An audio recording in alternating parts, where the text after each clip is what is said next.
Yeah? What's your work day like? Oh.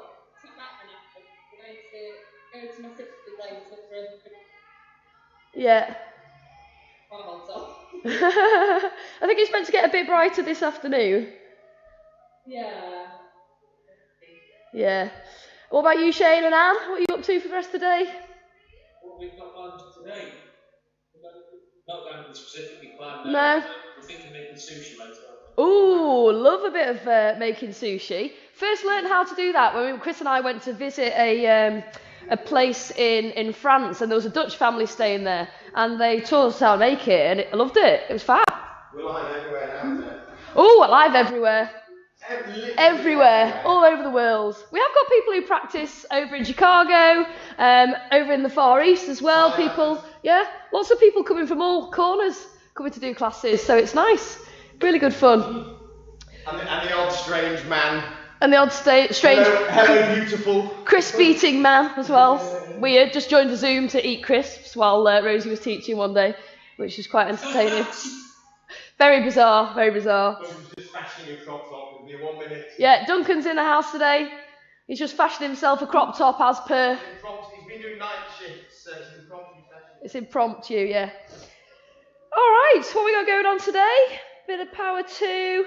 Welcome to everybody who's live on various other mediums, Facebook, Instagram, Twitter, wherever you are. We are into Power 2 today. So Power, if you've not done this sequence before, it's a nice fast-paced sequence. It's broken up into 4 sections where we have a standing round, a dog round, a plank-based round, and a core round.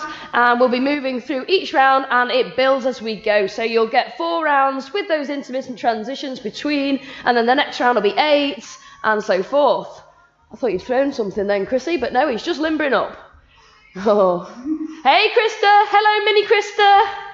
We've got people in the Zoom room at home. If you ever want to fancy jumping into the Zoom room, just hop onto the website, rise.co.uk/online, and there's a big green link there to hop on Zoom. You can also get the tunes on there if you're practicing at home and you want our accompanying tunes, then just get yourself on there. Click on the Spotify link.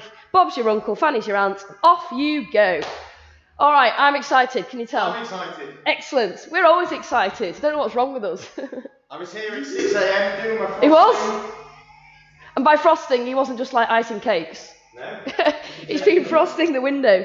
He's very excited about being able to change all the colours and things, aren't you? Yeah.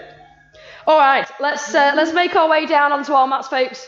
You won't need a strap or block, really, for that one, but I've got that there because I'm doing flex necks. So taking the knees out wide, bring the big toes to touch. We're just going to allow ourselves to breathe into our wide-legged child's pose. Hi everyone, welcome to power number 2. Come on down into your wide-legged child's pose and we shall get started. Bringing the fingers out in front and resting the forehead down towards the earth. If your sit bones lift up a little bit higher and don't quite kiss the heels, don't worry. Just over time, that's the sensation that we're aiming for. Melting the hips down towards the heels. Feel that lovely deep stretch out through the arms, through the spine. Just breathing space into the back body. Inhale. Maybe make it quite a vocal exhale. If you feel like you've got some stuff to breathe out, just let go and release from there. No point in keeping it all bunged up inside us. You have had a troublesome week.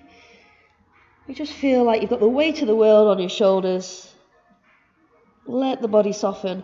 Let the mind still. As we move through this nice, fast-flowing class, you're not going to have much time to think about that sort of thing. So it's a really good benefit of this style of class. Other benefits include improving your cardiovascular system, so the ability of the heart and lungs to move oxygen around the body. So increasing your flexibility. And just allowing yourself to find that connection between body and breath. So taking another inhale. And exhale, release. And then pressing on up. Let's find a tabletop. So bring the knees underneath the hips, I was going to say shoulders then. And then bring the hands underneath the shoulders. So bringing the fingers out forwards. And that pointer finger usually gets away with pointing forwards, but people like to adjust their hands accordingly. Remember, we want to find that rotation of the shoulders, so you're squeezing the upper arms in.